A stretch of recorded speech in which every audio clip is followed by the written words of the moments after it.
கழுத்துல தாலி கட்டி இருந்தாலும் உன்னால மகிழ மறக்க முடியுமா சொல்லு.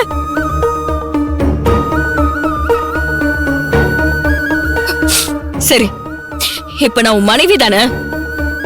என்ன உரிமையா கட்டி பிடிச்சு உன்னால ஆசையா ஒரு முத்தம் கொடுக்க முடியுமா?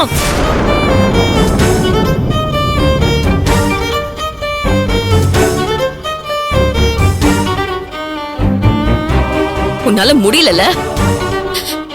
க்ளோஸ் ஃப்ரெண்டா பழகின ஒருத்திய எப்படிரா கட்டி பிடிச்சு முத்தம் கொடுக்க முடியும்னு யோசிக்கிறல, அப்படிதானே? அப்படின்னா நீ என்ன ஒரு ஃப்ரெண்டா தான் பாக்குற ஆதி. மனசளவுல உன்னால என்ன மனைவியா ஏத்துக்க முடியல. ஆனா மகள் அப்படி இல்ல. என்னைக்குமே அவன் உன்னோட காதலிதான். அந்த காதல் என்னைக்குமே மாறாதாதி.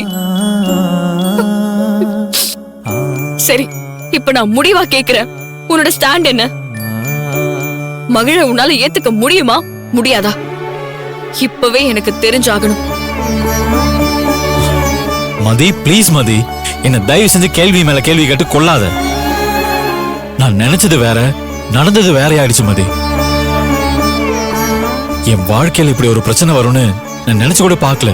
இப்படியே நீ பேசிட்டு இருக்கிறதுனால எதுவும் ஆக போறது லாதி. நீ இப்பவே போய் மகிழ்னிய பார்த்து பேசு. 2 பேரும் சேர்ந்து வாழணும்னு சொல்லி அவளை கன்வின்ஸ் பண்ண ஆதி. நீ அவகிட்ட போய் பேசினாதான் அவ கேப்பா. இல்லனா அவளும் உன்ன மாதிரி தயங்கிக்கிட்டே தான் இருப்பா. நீ இப்பவே போய் மகிழ்னி கிட்ட பேசி ஆகணும். என்ன நீ தப்பா நினைக்காத ஆதி. என்கிட்ட நீயா மகிழ்னியான்னு கேட்டா எனக்கு மகிழ்னி தான் முக்கியம்னு சொல்லுவா ஆதி. எனக்கு என் மகிழ்னி காதலிச்சவன் கூட சேர்ந்து சந்தோஷமா வாழணும். அதுதான் என்னோட ஆசை. இது என்னோட பிரச்சனை மட்டும் இல்லாதி, இது நம்மளோட பிரச்சனை. நம்மளோட பிரச்சனையை நாம தான் பேசி தீர்த்துக்கணும். இதுக்கு மேலையும் பேசாம இருந்தா எல்லாமே தப்பா முடிஞ்சிரும். அதுக்கப்புறம் சரி பண்றதுக்கு வாய்ப்பே இல்லாம போயிடும். நான் பேசினா மகிழ்ச்சி அவன் மனசுல இருக்கிறத ஒத்துக்க மாட்டான். ஆனா நீ பேசினா ஒத்துக்கிட்டு தான் ஆகணும். நீ பேசினா மட்டும்தான் அவன் மனசுல இருக்கிற காதல் வெளியில வரும் ஆதி. ஆதி, தயவு செஞ்சு உடனே போய் மகிழ்ச்சி கிட்ட மனசு விட்டு பேசு. நீங்க 2 பேரும் பேசி ஒரு நல்ல முடிவுக்கு வரணும்.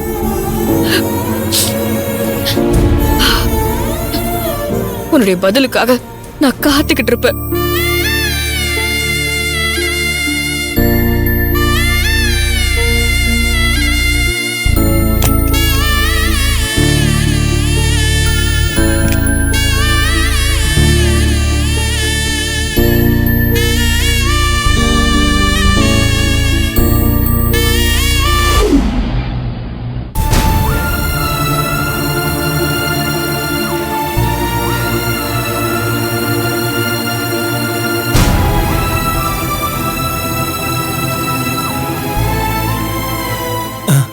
மேடம், சிஸ்டர், டாக்டர் எழுதி கொடுத்த எல்லா மெடிசன்ஸையும் வாங்கி கொண்டு வந்து வச்சுட்டேன்.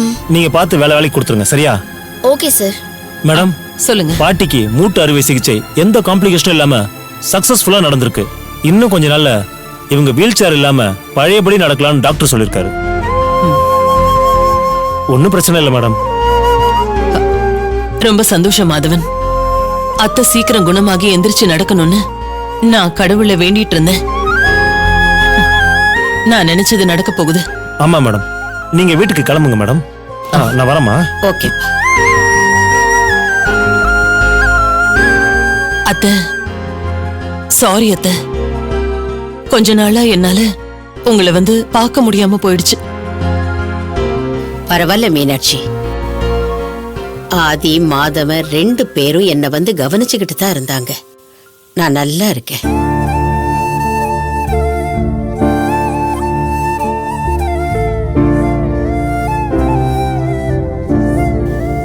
ஏன் மீனாட்சி ஒரு மாதிரியா இருக்க? சொல்லுமா. இல்ல ஒண்ணு இல்ல அத்தை. அதான் நீங்க நடக்கலான்னு சொல்லிட்டாங்கல்ல, அத நினைச்சு இப்ப நான் சந்தோஷமா இருக்கேன். அது இல்ல மீனாட்சி, நான் வந்ததுல இருந்து உன்னை பாக்குறேன். உன் முகமே சரியில்லை. எனக்கு எல்லாமே தெரியும் மீனாட்சி. நீ ஆதிய நினைச்சுதானே கவலைப்பட்டுக்கிட்டு இருக்க. ஆதி உன் பேச்ச கேட்காம இன்னொரு பொண்ணை கட்டிக்கிட்டு வந்துட்டான். அதுக்காக அவன் உன் புள்ள இல்லைன்னு ஆயிடுமா? உனக்கு தெரியாம கல்யாணம் பண்ணிக்கிட்டாலும் உன்னை விட்டு போகலையே, உன்கிட்ட தானே வந்து நிக்கிறான்.